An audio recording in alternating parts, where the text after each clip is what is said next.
नमस्कार। पूर्णचंद्र कांडपाल जनजागृति का episode number 953 आज आपके सामने कमी निकालने वाली बात करता हूँ। और हमारे समाज में देखिए, सकारात्मक लोग और नकारात्मक लोग बराबर बराबर चलते हैं। फसल हम बोते हैं, बिन बोए भी खरपतवार उग जाती है। गेहूँ, धान, जो भी मडुआ, झुंगरा, कौड़ी जो भी हम बोते हैं, उसको हमने कभी खरपतवार नहीं बोई, लेकिन वो अपने आप उगाती है। लेकिन हम फिर खरपतवार को निकालते हैं और अपनी फसल को बचाते हैं। देखिए, ये हमें कुदरत सिखाती है। हमारे किसान, हमारे घर के सारे लोग ऐसा ही करते हैं। तो आज एक सबसे सरल काम क्या है, किसी भी व्यक्ति के काम में कमी निकालना। ये सबसे सरल है। हींग लगे ना पेट के लिए, उसको है कुछ भी है, बस डिफेक्ट निकाल दो आप, कमी निकाल दो आप उसमें। कमी निकालना, उसके बाद उसकी निंदा करना या बुराई करना, खुद करके नहीं दिखाएंगे। अब एक उदाहरण साहित्य के लेता हूँ। आपने लेख लिखा, साहित्य रचना की, कविता लिखी या गीत लिखा या कोई चित्रकला में कोई चित्र बनाया, आर्ट में बनाया, लेकिन लोग उसमें 50 गलतियाँ निकाल देंगे। अब जब हम कहेंगे यार तुम एक लिख के दिखा दो, फिर तो नहीं, कमी निकालो और खिसक लो, ये उनका एक सिद्धांत बना हुआ है। लेकिन वो नहीं, वो चित्र को भी आप लगाएंगे, वो नहीं सही करेंगे। और घर के लोग भी आपकी बनाई हुई सब्जी में 50 डिफेक्ट निकाल देंगे। और जो निकालने वाला है वो जानता भी, लेकिन उससे कहेंगे यार तू कभी भी बना के दिखा दे, और नहीं, वो नहीं करेंगे, लेकिन उसमें डिफेक्ट जरूर निकालेंगे। बनी बनाई मिलती है उनको, निंदा उन्होंने करनी है।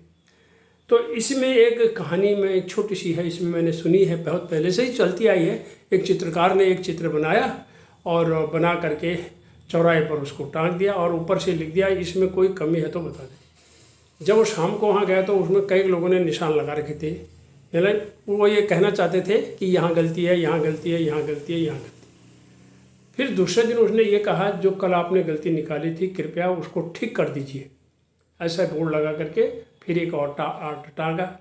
जब वो शाम को दूसरे दिन देखने के लिए गया तो किसी ने ठीक नहीं किया। यानी पहले दिन आपने सारी गलतियां निकाल दी और दूसरे दिन कैसा होना चाहिए ये आपने नहीं बताया किसी ने। बस निंदा करो, खिसक लो, कमी निकालो, खिसक लो, ये उनका एक धंधा बन गया है। तो इसी तरह से जो है वो अपना चित्र को ले आया और उसको समझ में ये बात आ गई। तो हर व्यक्ति का ना काम करने का एक अपना तरीका होता है। मैं एक और छोटा सा उदाहरण देता हूँ। एक ही घर के दो व्यक्तियों को हलवा बनाने का काम सौंपा गया। उनको थोड़ी थोड़ी सूजी, मान लो 100-100 ग्राम, और उसी हिसाब से घी, मेवे, चीनी, पानी दे दिया गया। और दोनों से कहा भैया अब तुम हलवा बनाओ।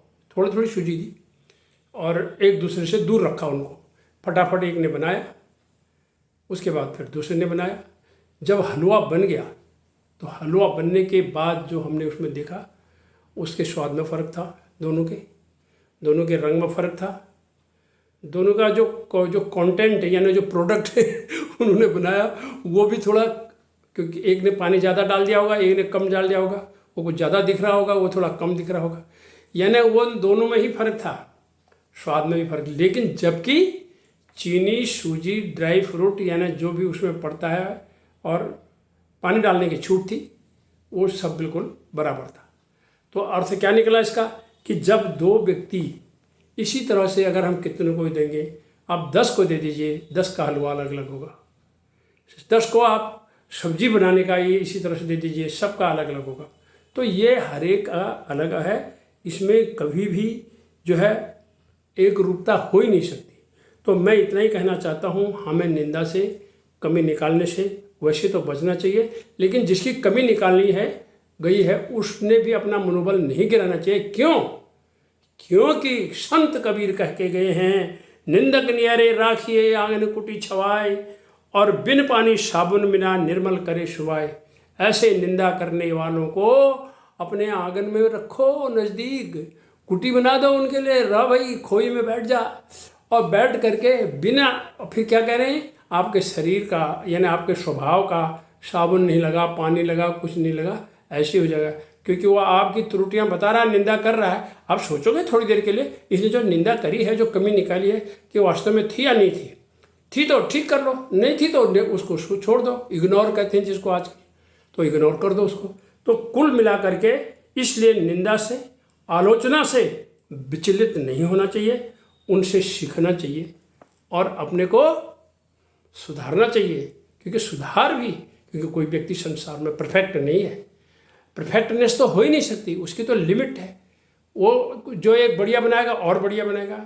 राइट ब्रदर ने हवाई जहाज़ बनाया था ना, आज क्या जहाज़ बन गए, सुपरसोनिक बन गए, सब आप जानते हैं। तो इसलिए निंदकों से, आलोचना करने वालों से घबराए नहीं, अपने को संभालें, कमी निकालो, खिसक लो, उनका उद्देश्य है उन्हें करने दो। धन्यवाद, नमस्कार।